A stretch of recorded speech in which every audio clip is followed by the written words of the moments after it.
아유, 요새 세상에 독감으로 죽는 사람이 어딨어요. 약이 좋은데. 근데 그분이 결국은 돌아가셨어요. 감기는 약간 별거 아닌 뉘앙스가 있기 때문에 예방 접종을 받아야 되는데도 받질 않겠죠. 이렇게 영상을 보시는 분들도 아, 그래, 너무 차이가 있었어, 이렇게 딱 느끼실 거라고 생각을 합니다. 안녕하세요, 원장님. 네, 안녕하세요. 좀 전에 해주셨던 폐암 관련 영상 네. 너무 반응이 좋더라고요. 네. 예, 거의 뭐 감사합니다. 70만 넘게.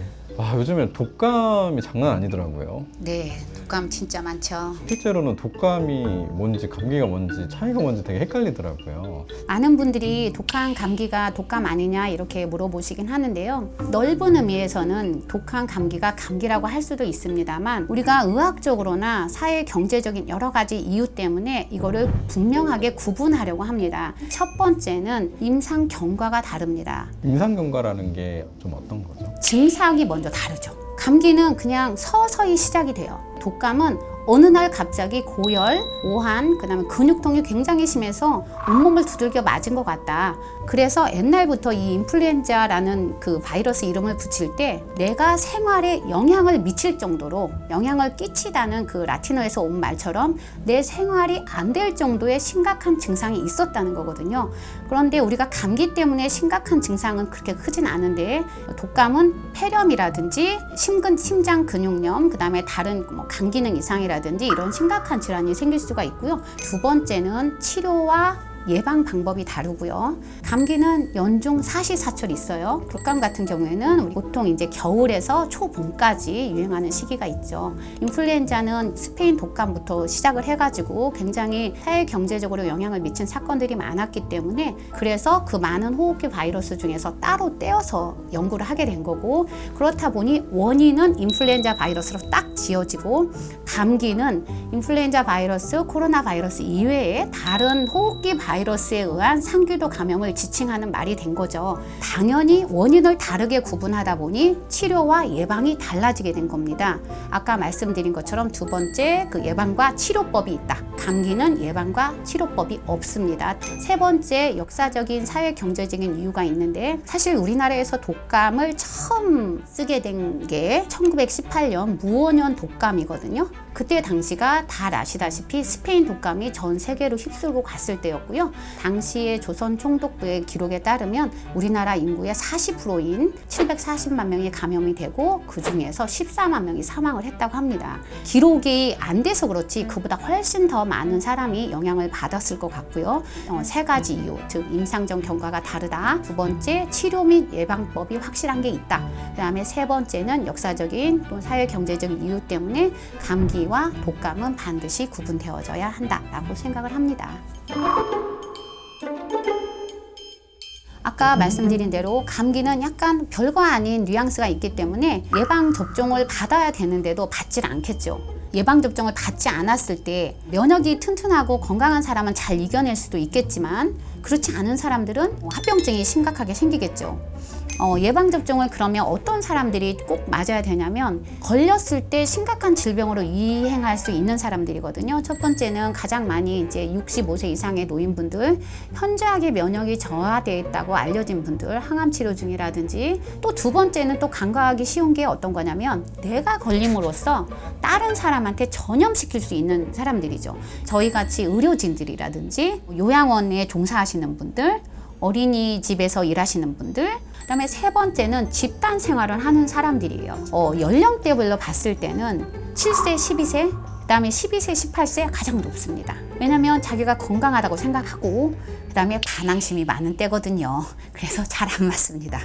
그래서 이런 사람들이 다니면서 친구끼리 주고받고 하면서 서로 전염이 되는 거죠. 그래서 감기랑 독감이랑 똑같은 개념으로 생각을 한다면 건강하면 안 걸릴 수 있어. 그거 걸려도 별거 아니야 라고 생각을 하면 나도 힘들지만 주변 사람도 힘들게 할 수 있는 거거든요. 그래서 예방접종을 꼭 맞아줬으면 좋겠고요. 특히 이제 임산부들 같은 경우에는 혹시 내가 예방접종을 맞음으로써 나의 귀하고 소중한 아이한테 해가 되지 않을까라고 생각해서 안 맞는 분들이 계신데 주수 상관없이 꼭 맞기를 권장합니다. 아이한테 가장 좋은 환경은 엄마가 스트레스 받지 않고 안 아픈 환경인데 당연히 예방할 수 있으면 당연히 예방하는 게 좋은 거고, 아이한테 영향은 없나요? 안 맞으면 더 나쁠 겁니다. 독감이 심해지면은 굉장히 위험해지는 케이스들이 있잖아요. 그렇죠. 어디까지 좀 안 좋아질 수 있는 건지. 어디까지라고 하면 사망이죠. 저 실제 그런 경험이 있었어요. 어머니가 몸이 안 좋아 보이니까 모시고 왔는데 독감이셨던 거예요. 제가 그분 아드님한테 독감으로 나왔습니다. 그런데 어머니 같은 경우에는 고령이신데다가 심혈관 질환이 있으시고 호흡기 질환도 같이 있으시기 때문에 위험할 수 있습니다. 라고 말씀을 드렸더니 아유, 요새 세상에 독감으로 죽는 사람이 어딨어요. 약이 좋은데. 근데 그분이 결국은 돌아가셨어요. 진짜 갑자기 심근경색이 온 거예요. 독감 자체 때문이 아니라도 그 할머니는 독감은 치료됐단 말이죠. 5일 하면 독감 전염력도 없어지고 독감 바이러스도 나오지 않아요. 유발인자는 독감이었던 거죠. 그래서 독감 기여 사망률이 있는데 사망 진단서를 쓸 때 직접 사인, 무슨 사인, 선행 사인 이런 거 있거든요. 아까 그 환자도 직접 사인은 심근경색이죠. 선행 사인은 독감이 되는 거죠.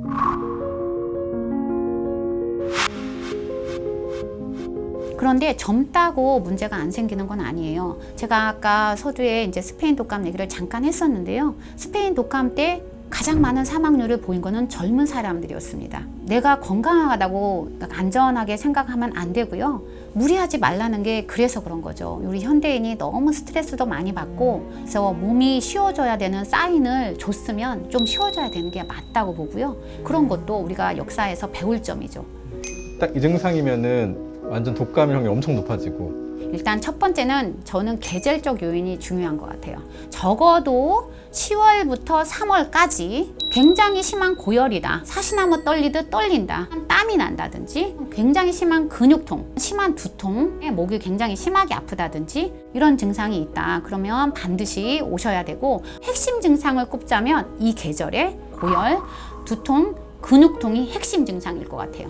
감기 같은 걸로 분류될 때는 어떤 증상들이에요? 제가 환자들한테 항상 감기 얘기할 때 이런 얘기를 해요. 감기는 몸이 보내주는 사인이다. 주인님 조금만 쉬어주세요 라는 뜻으로 받아들이면 된다. 최근에 무리를 했는데 콧물 재채기, 그다음에 목 아픔, 코막힘, 아데노 바이러스 같은 건 눈곱이 좀 잘 끼거든요. 눈곱 미리 낄 수도 있어요. 이런 증상이 서서히 있는 거죠. 그렇지만 못 참을 정도는 아니고 참을 만하게 오는 거죠. 이렇게 영상을 보시는 분들도 아 그래 너무 차이가 있었어 이렇게 딱 느끼실 거라고 생각을 합니다.